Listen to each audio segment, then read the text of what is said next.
'Jatadhara'. Actually ఈ cinema release అయినప్పుడు trailer చూసి నేను చాలా బాగా ఇంప్రెస్ అయ్యాను. డెఫినిట్‌గా థియేటర్‌లో ఒకసారి ఏసేయాలి అనుకోవడం జరిగింది. బట్ థియేటర్‌లో చూడడం కుదరలేదు. ఓటీటీకి వచ్చింది కాబట్టి డెఫినిట్‌గా చూడాలి అనుకున్నాను. చూసేసాను. మాట్లాడుకుందాం ఎలా ఉందో. ఫస్ట్‌లీ సినిమాలో ఇంట్రెస్టింగ్ పాయింట్ ఏంటంటే 'ధనపిశాచి'. స్టోరీ విషయానికొచ్చేస్తే ఈ సినిమాలో హీరో ఒక గోస్ట్ హంటర్. దెయ్యాలంటే పెద్దగా నమ్మకం ఉండదు. అంటే అవి లేవని నమ్ముతాడు. బట్ అవి ప్రూవ్ చేయడానికి మనోడు గోస్ట్ హంటింగ్ చేస్తాడు. అండ్ మరో పక్క పూర్వకాలంలో దొంగతనాలు విపరీతంగా జరిగేవి. సో ఆ దొంగల నుంచి వాళ్ళ బంగారాన్ని కాపాడుకోవడానికి దానికి రక్షణగా ధనపిశాచి అని దిగ్బంధనం చేస్తారు. సో అసలు మన హీరోకి ఈ ధనపిశాచికి లింక్ ఎక్కడ కుదిరింది అండ్ ఆ ధనపిశాచి స్టోరీలోకి మన హీరో ఎలా ఎంటర్ అయ్యాడు అని తెలుసుకోవడం ఈ సినిమా. యాక్చువల్లీ ఈ సినిమాలో ఉన్న కథ అంటే ఇప్పటిదాకా చెప్పింది ఒక హుక్ మాత్రమే, ఒక లైన్ మాత్రమే. కంప్లీట్ గా కథ చూసుకున్న ఆ స్క్రీన్ ప్లే స్ట్రక్చర్ చూసుకున్న మనకి 80s 90s లో దేవతల సినిమాలు అండ్ పాముల సినిమాలు తీసేవాళ్ళు కదా. ఒక ఫ్యామిలీ ఉంటది. ఆ ఫ్యామిలీలో కొంతమంది దుర్మార్గులు ఉంటారు. వాళ్ళు ఆస్తి కోసం వాళ్ళ ఇంట్లో వాళ్ళని చంపడానికి కూడా వెనకాడరు. ఆ క్రమంలో సినిమాలో ఉన్న లీడ్ పేరెంట్స్ చచ్చిపోవడం, లీడ్ క్యారెక్టర్ వేరే దిక్కున పెరగడం, తన పర్పస్ ఏంటో తెలుసుకున్న తర్వాత వెనక్కి రావడం, ఇదంతా కూడా మనం 80s 90s సినిమాల్లో చాలా చూసేసి ఓయమ్మ దెయ్యాలు దేవుళ్ళు కథలంటే ఈ తప్ప ఇంకేం స్టోరీలు లేవురా, స్క్రీన్ ప్లే ఇలా కాకుండా ఇంకెలా రాయలేమురా అని ఫీల్ అవుతాం కదా. అదే కథని 2025లో మళ్ళీ సుధీర్ బాబు మన ముందుకు తీసుకొచ్చారు. సేమ్ స్ట్రక్చర్ ఉంటది.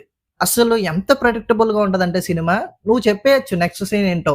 అందులోకి ఆ 80s 90s లో ఉన్న స్ట్రక్చర్ ఏదైతే ఉందో అది 2025లో కూడా సేమ్ దింపేశారు. అరే ఇంతకాలమైనా ఫిలిం మేకింగ్ లో ఏం మారలేదా, అదే కదని అదే విధంగా చెప్పేయచ్చా అనిపిస్తుంది ఈ సినిమా చూసిన తర్వాత. అఫ్ కోర్స్ ఇప్పుడు ఉన్న ట్రెండ్ కి తగ్గట్టు ఏఐని విపరీతంగా విచ్చలవిడిగా ఎక్కడ పడితే అక్కడ వాడేస్తూ ఉంటారు. అండ్ క్లైమాక్స్ లో ఒక గాడ్ రిఫరెన్స్ కూడా తీసుకొచ్చి ట్రెండ్ లో కలిపేసుకుంటారు. అసలు సినిమాకి అవసరమా లేదని కూడా ఆలోచించరు. అండ్ ఒక హారర్ ఆస్పెక్ట్ తీసుకున్నప్పుడు ఎక్స్పెక్ట్ చేస్తాం కదా థ్రిల్స్ చిల్స్, అవి ఏం లేవు. అసలు ఆ దెయ్యం ఏం చేస్తుంది అంటే లిటరల్లీ మనిషిలాగే పడుకుంటది, డాన్సులు చేస్తుంది, ఊరి మీదకి వచ్చి టైం పాస్ కి జనాలను భయపెట్టుద్ది, ఇదే చేస్తుంది, ఇంకేం చెయ్యదు అది. అసలు దెయ్యం పర్పస్ ఏంట్రా ఈ సినిమాలో అంటే జీరో, ఏం లేదు. సో క్యారెక్టర్ అంత డల్గా ఉన్నప్పుడు ఎంటర్టైన్మెంట్ ఇంకెక్కడి నుంచి వచ్చుద్ది. ఇంకా coming to hero character. Hero ఒక గోస్ట్ హంటర్. దెయ్యాలంటే నమ్మకం లేదు కానీ జనాలకి దెయ్యం లేదని ప్రూవ్ చేయడానికి తను గోస్ట్ హంటింగ్ చేస్తున్నాడు. దాని బ్యాక్ స్టోరీ ఏంటి, దానికి ఒక రీజన్ ఇవ్వాలి కదా.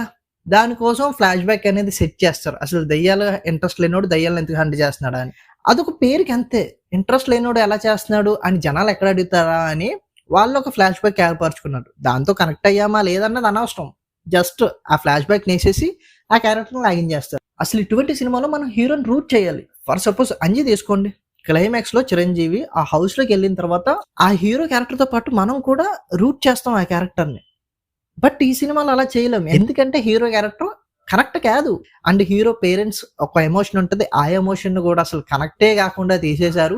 ఇంకా డబ్బింగ్ విషయానికి వస్తే ఇది బైలింగ్వల్ మూవీ కాబట్టి హిందీ వచ్చిన వాళ్ళందరూ హిందీ మాట్లాడుకుంటారు, తెలుగు వచ్చిన వాళ్ళందరూ తెలుగు మాట్లాడుకుంటారు. లిప్ సింక్ కూడా సరిగ్గా లేదు సినిమాలో. చాలా క్యారెక్టర్లకి అంత కేర్ తీసుకున్నారు సినిమా కోసం. సో ఇది నా ఒపీనియన్. టైం పాస్ కేసుకొచ్చా అంటే మీ ఇష్టం. జీఫైలో స్ట్రీమ్ అవుతుంది. సో ఇది ఇక్కడికి few like this video like వేసుకోండి. అలాగే ఈ మధ్యన వచ్చిన హైప్ ఎక్కించేసి మా ఛానల్ ఒకసారి సబ్స్క్రైబ్ చేసుకోండి గురువు గారు. ఆ ఛానల్ చెక్అవుట్ చేయండి.